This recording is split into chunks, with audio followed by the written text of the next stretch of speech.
Hello and welcome to the Growth Advantage podcast. Today I'll be speaking to Steve Odai, a seasoned senior software engineer, founder of Nizz, the chore management app designed to bring harmony into shared living, and a leader in building scalable cross-platform applications. Hi Steve and welcome to the show. It's great to have you here. Thanks. Great to be here. Really looking forward to the conversation. Fantastic.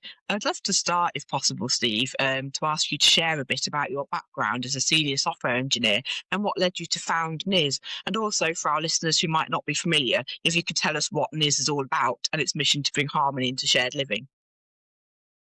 Okay, sure. I mean, how far back would you like me to go, Rebecca? University or at the very start of my software engineering career? At the start of your software journey would be great. Okay, sure. So I guess it is intertwined with university anyway. So I went to Yeah, City St. George's University, and my software engineering career actually started whilst I was at university because I was on this program they advertise as professional pathway. And what it meant right. was your 3-year course got turned into a 4-year course because you would be working full time and also going to university full time. So the requirement was you had to get a certain score in the first year, and then you also had to find a job willing to essentially take a student developer. So my very first job was at Hackney Council as a junior software developer. And then basically from there, I went to a company called BPI. They deal with the music awards in the UK. You may or may not know them. And then Fixed Flow is what I moved to after, which is where I am at now. So I spent Right. most of my career doing full stack software development. So those of you that don't know, it's basically building everything front end and back end. So applications as a whole. Web apps are a really good example of that. And then around a couple of years ago, I'd always wanted to do mobile even before I started working professionally. So I made that transition when I joined Fixed Flow, and yeah, I've been mobile focused since then. I still do back end work, of course, but Yeah. mobile is really where my heart lies. So, how I founded Niz is actually quite an interesting one. It came from a pain point, which I think is always the best source of an idea because Yes. you have kind of a unique advantage where you know exactly what you want to solve. So it started because I was living in a shared flat with a couple of my computer science Right. buddies as well, and we were all super busy guys, and chores are things that need to be done, whether you like it or not. And it was kind of getting in the way of our day to day and relationship as well, a little bit. Yeah. I mean, you can imagine. And I remember I just pitched an idea once. I was like, guys, we literally do this as a job. We could build this in a week, maybe even less, because like we're not building it as a business. We're just building it internally for us. So it doesn't need Yeah. to look good or do any, it just needs to be simple. And they both went like, yeah, no. Yeah. And then I said, fine, I will do it myself. So that's actually how it originally started. I just said, look, I don't want to keep using the systems we're using, especially when there's a super simple way where we never need to worry or think. It just it just does what we need it to do. Yeah. So that's I actually how do. this started. Yeah, so I built it as an internal tool to be used within my personal flat. And then the more I spoke to people and did things like my university had like a showcase of ideas and tools. The more people I'd speak to, they're like, "Oh, this is a really great idea. Have you thought of this and that and that?" And then after a while of me not doing any marketing or any push or anything and just seeing people find it on the App Store, just pure raw search, I thought there is something in this Definitely. and Yeah. I could turn it into a business, and it aligns perfectly with me having mobile as a passion. So for those of you who don't know Niz, it is essentially a chore tracking app. And when I started it, I didn't really have a niche or anything. I basically tailored it to everyone. as of a couple of months ago, it is primarily targeted to families. And the whole idea is, chores aren't really about chores, they're about mental load, expectations, and fairness. And I Yeah, think you find that in a lot of households, one person becomes the default manager, and over time, that can create some frustration. Nizz exists to take the weight off of families by essentially turning vague into, can you help more? Um, you know, and if I had to describe Nizz in one line, it would be Nizz turns chores into a simple system that makes the house run smoother, really. fantastic.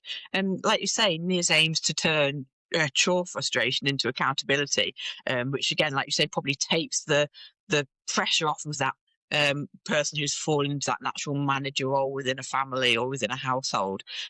How do you envision AI tools being integrated into Niz to further improve user engagement, or to personalize chore distribution, or even predict potential clock conflicts, and ultimately leading to more harmonious living and measurable user satisfaction? So that's a really great question. And it's something I've been trying to think about quite a lot because of the whole AI um, push, which is Yeah, very real. AI has a lot of use cases, and I think anyone not using it in their business yet seriously needs to think about where it can help. At the same time, I have seen a lot of people integrate AI where AI doesn't make sense. And I've yeah, also seen a lot of people brand things as AI, which aren't actually AI. Um, right. Yeah, so, uh, Nis has been a tricky one. I definitely have it on our roadmap, but currently, the things I'm thinking about is it would be kind of personalized chore distribution, like you've said. So, different households have different realities yeah, and, work schedules, school runs, energy levels, even preferences. of So, course. AI can learn patterns, who usually does what gets skipped the most when people are the busiest, and sort of suggest a distribution that's fair and realistic, not just equal on paper. And I think that's when is already become powerful and set itself out from the competitors, because currently you're in control. You set everything up how you think your week runs, and it just picks up from there for you. It goes, Right. this is how you set it up. Cool. Will work like this. But yeah, Yeah, the whole interesting thing about AI is it takes more thinking off of your hands, and it gets to a point where it's like more of an assistant that is proactive rather than reactive. yeah, Um, The second is definitely engagement. And I think right now that's one thing I'm really trying to improve on Niz, because, Niz is not like Instagram, or, people aren't going to go on it to for anything other than, I want to know whose turn it is to take the bins out, or yeah, I want to know who's missed this, or maybe someone has completed a chore and I want to go and see it, or maybe send a thank you. You know, yeah, it's um it's it's like not an app that you're constantly on. And it's not that I want to turn it into an app that you're constantly on. I don't think it needs to be that way. But engagement and habit formation is the most important thing. Um, because even if someone downloads and it's like, I still need to get them to build that habit to yes, make it their source of truth and break from what they were doing prior to this.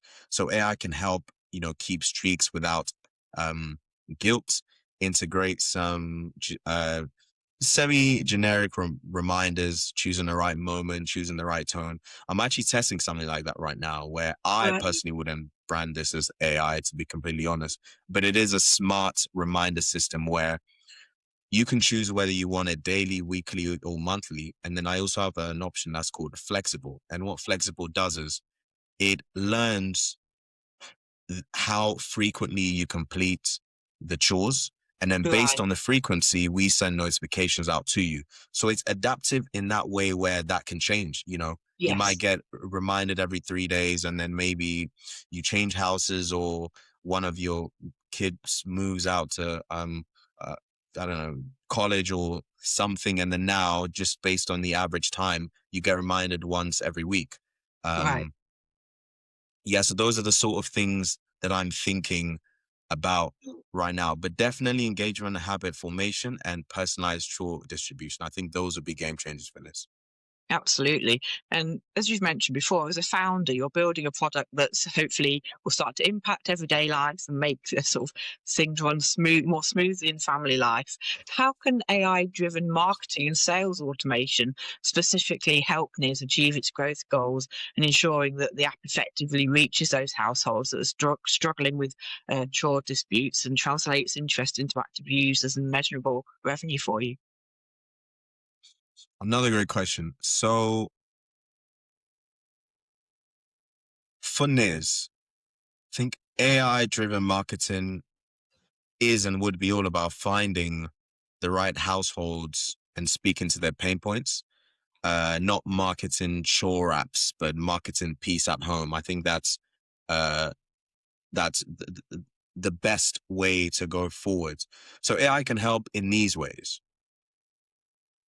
Message testing at scale. So, we can quickly test which angles resonate the Yeah. most. Mental load, fairness, building responsibility, less arguing. Um, AI helps generate and iterate ad copy. It can even help with landing pages as well, and even short form scripts tailored to Yeah. each audience. So that's what I think about that first one. And then the second, and I think probably one of the more important ones is audience targeting and intent detection. Not everyone needs a chore app. That is just a fact. I've spoken to so many people, and some couples or some flat shares, they just say, we have a loose system and it works for us. And Yeah. so we don't need something to manage, which is absolutely fine, right? But the best prospects are people actively feeling the problem. Those are the ones that, if they saw, and this goes back to the first point about message testing Yeah. at scale, they are the ones that if they saw a message and it really hits home, they're like, I need to check this out because this could be solving a real pain point for me. So I would say new parents, families with young kids, and couples moving in together.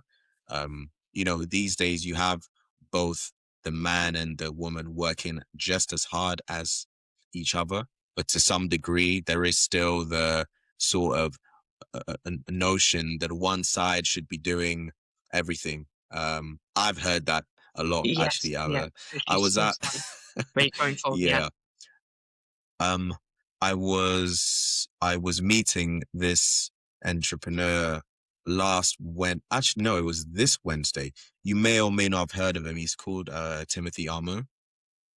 Oh, right, no, I don't think so, Yeah, but okay. So he published a new book called What's Stopping You just recently. And he was okay. doing like a book um signing. And because I'm going to speak to my university at my university on the 2nd of March, I thought it would be great if I could get two of those books signed so I could give it out to the student. Of course, me being me, the sales guy, I had to do some personal plug there. And I was speaking to this very nice lady there who, when she saw the app, she is actually the one who told me exactly what I'm telling you now in terms of the disparity that can happen Yeah, sometimes in the household. Yeah, so AI can help identify those clusters and basically focus spend where conversion is the most likely. absolutely. And you mentioned that you're sort of focusing this app on families now. Are you still looking to continue rolling it out amongst student shared houses, et cetera, as well? Um, absolutely, absolutely, but they aren't my focus right now. So of course the app is free for everybody. So if a student really wanted to find it, it's easy for them to. Now, but the reason why I am not um doing any heavy marketing push on them is what I've generally found in the last couple of months, years, running Nizz is it works best when there's an authoritative figure, and it Yeah. works okay when there isn't. Uh, uh, uh, For example, imagine four fresher students. Yeah. They've all moved into a new student halls, and three of them, for whatever reason, think, oh, this app is great. Let me use it.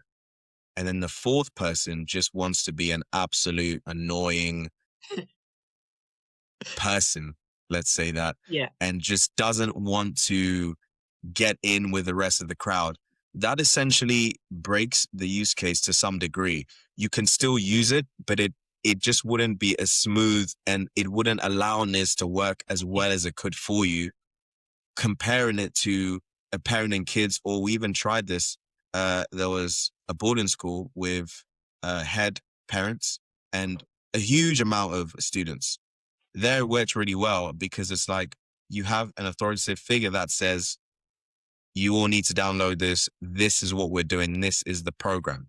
Interesting. Oh, okay. I never thought of boarding schools. Yeah, that's really interesting, actually. I can see how sort of house masters and things could use it amongst their sort of dorm groups, etc. And yeah, that's interesting. Have you just tried that in Yes. one school? What was that? Sorry. Have you just tried that in one boarding school, or is it that you know of? Has it just been tried in one? It was piloted in one, yes, and it had really great results. Um, you know, that's just a whole nother world of its own as well, because there's a Yeah, finite number of boarding schools in the world, of course.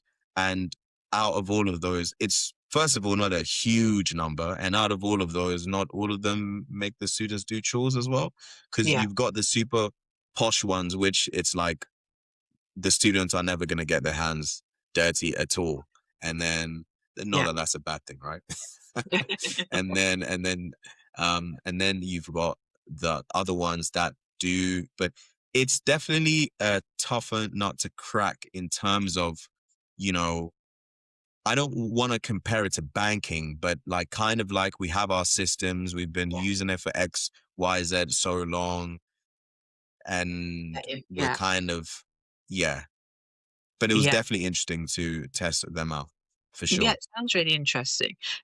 Regarding sort of sales and marketing, what strategies have you used for Niz to employ your own sales and marketing efforts to grow your user base and reach? And has there anything that's particularly worked well in acquiring new users? And what approaches perhaps haven't yielded the desired results for a chore management app such as Niz? Yeah, so if we go back to me giving the story of this, because it started off as like a personal project for my immediate facility, I only really started focusing on it as a business end of last summer. So Right. I made the freemium version last summer, and that's sort of when I've been like guns blazing, like, let's get this to happen. So, Yeah. but I can still tell you about some of the things I tried in the past. So, um, about a year ago, or a little bit longer than that, back when it was just all fun, as in like, let's keep uh building this. Yeah. I We essentially started posting on Instagram, but what we were doing is we were essentially going to turn the Nizz Instagram page into a meme page about households, which would then funnel users into the app. Right. But Okay. what we found is, and I sort of thought this before we even started, but part of the reason I let it run along was because it was someone who was interested to do it for me, and I wasn't really paying anything, and it didn't take any time out of my day. So I thought, Yeah. okay, that's fine. Let's try this out. Why not? But the experiment didn't work because of what I thought it was. Anyone who uses Instagram just knows meme pages, there's a saturation of meme pages. Yeah. And what normally happens is the videos go viral because, yeah, they are great, but a lot of people don't follow them. Right. Of course, there are meme pages that have high follower counts. But me, for example, if you send me a meme, I'll laugh at it, but I'm not going to go follow that page unless the Yeah. page is super interesting to me or it provides some sort of value. And I'm not going to see the value from a meme post. Yeah. So because our goal at that point was seeing how much we could grow off of social media, the meme page to me didn't make sense because it was like, Right. if someone sees this, yeah, they'll find it funny, but how likely are they to go to the Nizz page and then go, I'm going to download this app off of a meme? Yeah. See. So we try, yeah. So that's one thing we tried that didn't work very well. Um, and we'll tell you what did work. This came as a surprise, but not really. But yeah, more of a surprise. But one thing we did was do deep research into the words, tag words on the App Store and the Play Store Ah, to okay. really pick which ones make the most sense. So there was an app we used to look at the top, because you don't want it to be too broad, but Yeah. you also want to pick some keywords in there that sort of make you a little bit different. And then we also changed stuff in the description and the title. So for example, Nizz was just Nizz. But if you look now, it's Nizz semicolon chore tracker. Ah, great. Yeah. Okay.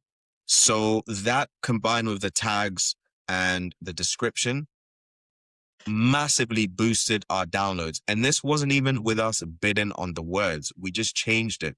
This was completely Right. free of charge with some research. And then that's when it really got me thinking.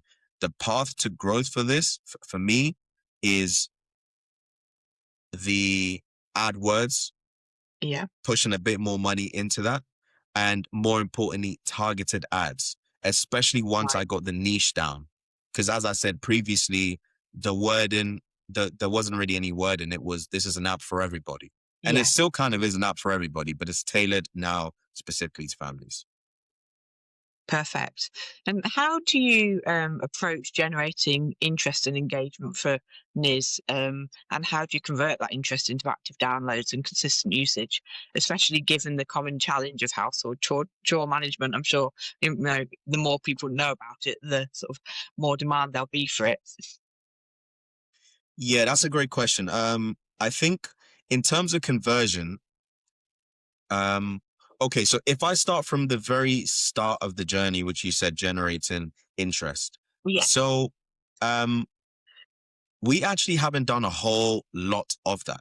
So if we Right. go back to the previous conversation, it is pretty much still the AdWords doing the job for us. So that's not really in anyone's face. This is more people searching it. Yeah. Um, but personally, on my side, I can actually tell you a couple of things that have helped, but they aren't necessarily marketing focused. So I'll give you an example. LinkedIn is a really great place. So I go to a lot of my university's demo nights. City, St. George as well, Bays, which is the business part of the university, they Right. hold a demo night every, I think it's fortnightly. Anyways, I go to it and I just network. I tell Right. people about this. And if anyone knows about the company OnePlus, they were a smartphone company which started in the early 2010s. Yeah. You'll know that they grew massively just off of word of mouth, because word of mouth is very important. So, and it's hard to measure that, right? Like I couldn't sit here and tell you 1,000 people have downloaded this because I told someone at an event 2 weeks ago. Um, but I Yeah. can certainly see the difference from the alerts that I have in Slack, which tell me about someone new downloading the app. Um, so that's one thing. Another thing is I just go to other networking events and just speak to people, hear what they have to say, they hear what I have to say, and we exchange contacts and everything. And a really great example of this is I went to a VC event, and there was a guy I spoke to called Rob. He really liked the idea of Nizz, and he liked just the interaction that like we had. And so Yeah. he actually made a post on LinkedIn afterwards. And that week we just blew up. Like there was a crazy amount of downloads just Amazing. coming in. And on my side personally, if anyone looks on my LinkedIn, you'll see I aim to post weekly. So what happens? Some of my posts have Nizz inside of them, some of them don't. So an example of my previous posts is I posted a learning about how I cut my database bill by 80 odd percent. That drove a lot of views to the Nizz LinkedIn page, which then Right. drove a lot of downloads to the app. Fantastic. Right. And even if I don't post about Nizz, someone is likely to click on my profile, and my profile has everything you need to know there about Nizz. The cover banner is about Nizz. If you check my project, Nizz is there. The website is there. So that's sort of the generating interest, but I'm very well aware there's a whole bunch more that I could be doing. But, I am a 9 to 5 worker at the end of the day. I don't get the luxury of waking up and getting to spend the entire day on this personal project. So I have to ration my hours. And for anyone listening to this who does the same, you'll know it is not an easy task at all. Absolutely. I can totally relate to you there. Obviously, you're obviously really a really busy guy, and it sounds like you're growing that audience really organically, which is great. But obviously, there's still so much more that you could eventually look at doing over the next sort of couple of years, which is great.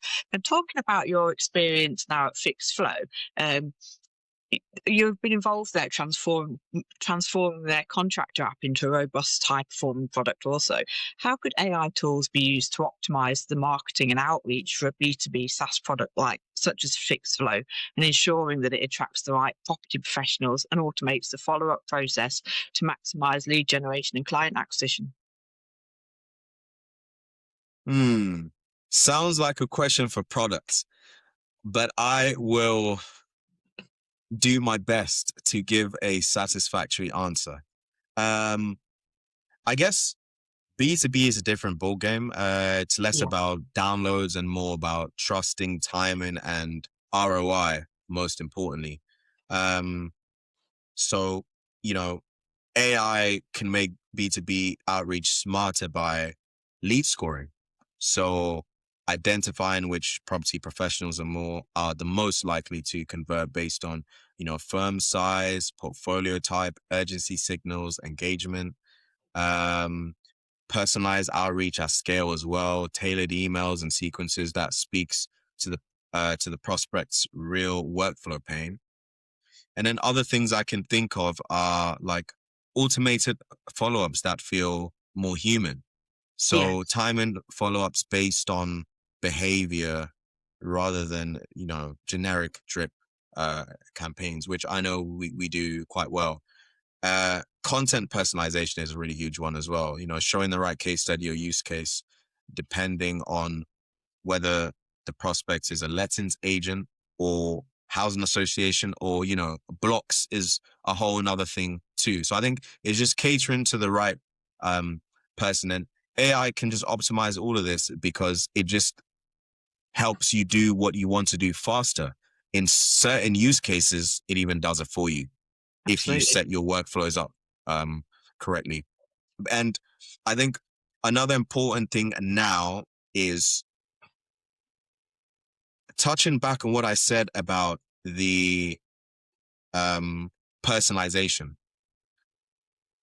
Once you know the issues of lettings agents and you know the issue of block managers and you know what their pain points are, you kind of have the opportunity now with AI to not only build tools that can give them feedback and make their workflow easier.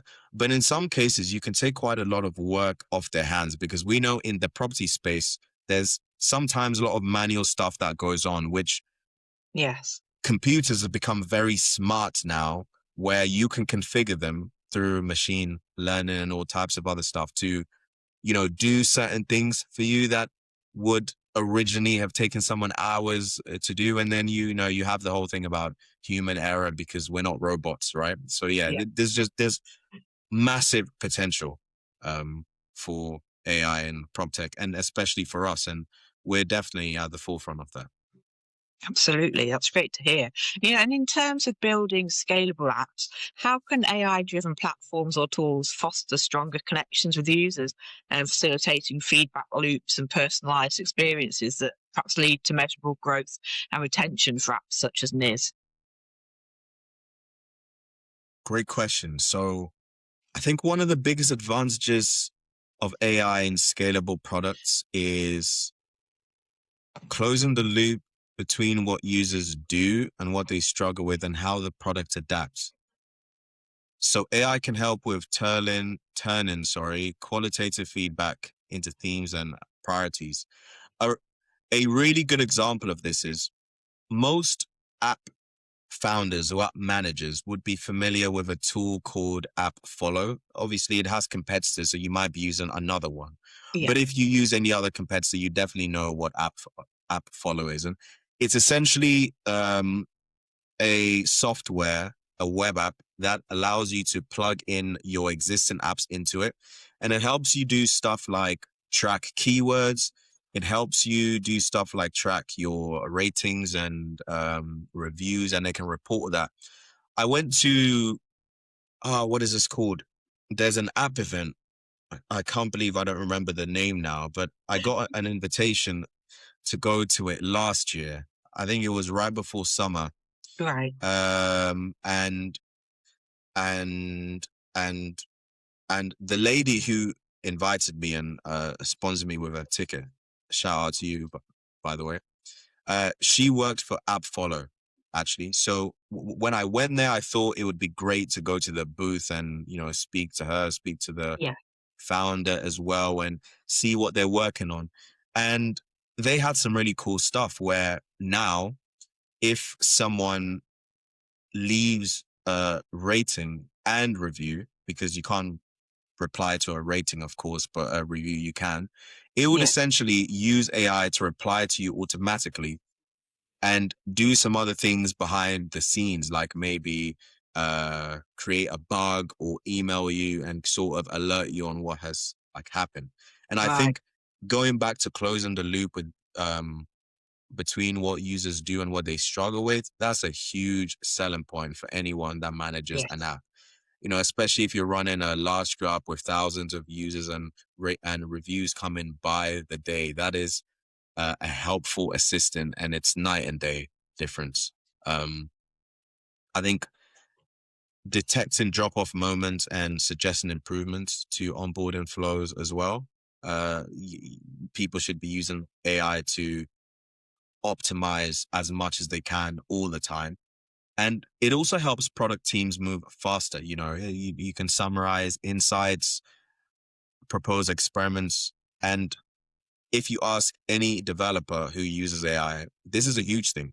When you tell, when you instruct an agent to do something for you, let's say I wanted to build a feature where I take a picture of the room and it tells me what chores I could pretend. This is just a random example, but yeah, let's say I take a picture of a room and I want AI to process it and tell me what like potential chores are needed for the room.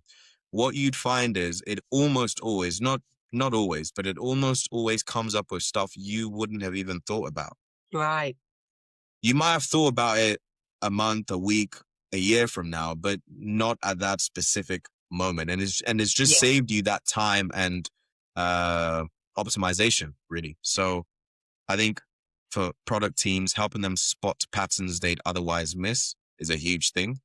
Because yes. again, on the previous question you asked, I said timing is a very important thing. So yeah. Fantastic. And finally, Steve, what are the most exciting opportunities you see for Niz to leverage things, AI and sort of sales and marketing techniques in the coming year to further the mission of simplifying the complexity and improving everyday life, particularly in helping households to turn chore disputes into real, reliable harmony and subscription revenue for yourselves, of course. Yeah, so I think I'll start with marketing first, and then I will take it back to the app in terms of what exciting and interesting things we can do to make it bring more value to the end user, basically. Sure. So with marketing, what I'm most excited about is, again, since last September and thinking of Nizz as more of a business rather than just a nice hobby to Yeah. work on. Running ads is going to be a very, very interesting thing for me. And I cannot wait to start because many of you may or may not know, but with meta ads, you can be quite precise as to who you want to target. And I Absolutely. know exactly the niche that I want to target. So the exciting thing for me is, coming up with 2 to 3 different ads and seeing which ones really resonate with Yeah. people, because I am going to learn a lot from that. And I'm also going to start something, is actually scheduled to go out next week. Every couple of weeks, I'm going to have this thing called Feedback Fridays. Because what I've Right. realized is a lot of people on Nizz, they really like to give me feedback back. And Okay. feedback back, I probably don't need to add the back, right? um, but yeah, so all it is just a recurring task that sends a push notification. And if you're interested and you tap into it, it opens up the support page, which you can find in app anywhere. And you could just spill your heart out. Good, bad, I'm here for it. And if anyone's thinking of downloading this, you will be able to turn that notification off. I don't want you to think it's an annoying thing that will just always come every other Friday. You can absolutely turn that off if you want to.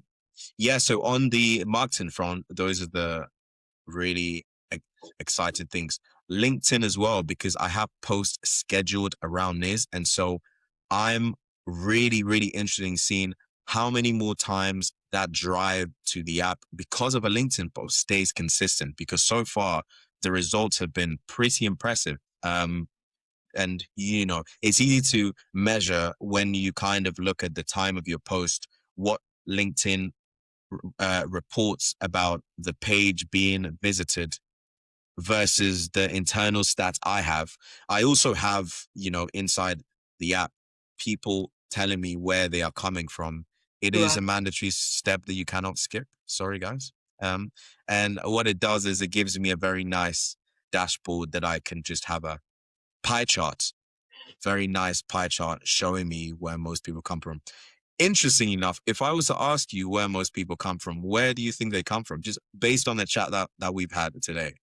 Are we And just talking? imagine, yeah, sorry, go ahead. I was gonna say, are we talking UK based or anywhere? Anywhere. Okay. Well, I was going to say London. Just state the obvious. Oh, okay. Sorry. Let me rephrase that. Not Okay. where they come from as in geographically, as in, Okay. is it LinkedIn? Is it Facebook? Is it Right. Instagram? So what I should have Okay. said is platform. What That's what I should have platform? said. Right. Ooh. Facebook. Not quite. Yeah, no. Okay. LinkedIn. So no, I'm I'll intrigued. tell you. Okay. Yeah, so the overwhelming percentage is the App Store. Really? Oh, okay. Interesting. Yeah. Interesting. Okay. So, people just actually opening up an app, frustrated enough to go on the App Store and go, I need to find this chore tracker. I need to organise my chores. Help me. What's out there? Exactly. Interesting. Yeah. And then in terms of the second part of your question, which was exciting AI opportunities in this and how we could, maximize revenue. I think adaptive chore plans is an exciting thing to think about. Yeah. So, plans that shift with exams, travel, new baby, busy weeks. Family coaching is an interesting one. Gentle suggestions that build better habits, especially for kids when it's all about learning responsibility. Yeah. Um, Voice assistance is a huge one. Look, I use Siri for everything and I love it because I have the most random thoughts when I'm in bed. And so when I'm in bed, I leave my phone away from the bed, because when my alarm goes off, I want to be able to actually get up, because if I don't, I will not wake up. So I could be in bed and I just have an idea, and I'm like, hey, Siri, remind me this, and I've just activated that. Yeah. And I'll basically say, yeah, remind me to do XYZ at this time. And I use it a lot for alarms, reminders, sending messages. Um, it would be great if you could do that with Nizz as well, because then you could just set things up super, super quickly. Yeah. And that would make the onboarding even quicker than it already is. Fantastic. So lots of plans going forwards. And regarding it, like you say, becoming a business now and sort of generating revenue, what's your goals for, say, the next 12 months revenue wise? The next 12 months, especially with the marketing push that I'm going to do to learn more, I want this to be making 20K MRR. And Yeah. to me, that's a very exciting number, because I know what the competitors make, and I know an app like Nizz isn't a super viral app. So to be able to grow it to a number like that, to me, helps me not only with my personal goals, but with my career goals as well. Absolutely. It sounds like a really exciting time for you going forwards. You've got a great app there, obviously, and you've got some really um, uh, interesting plans going forwards. And be interesting to see how you do move that forwards using AI and other things, using your ads, etc. And I really hope that it continues to go in the direction that you're aiming for, and wish you every single success in the future going forwards. Thank you so much, Rebecca. I Thanks really so much appreciate for it. coming on the show today. It's been great speaking to you.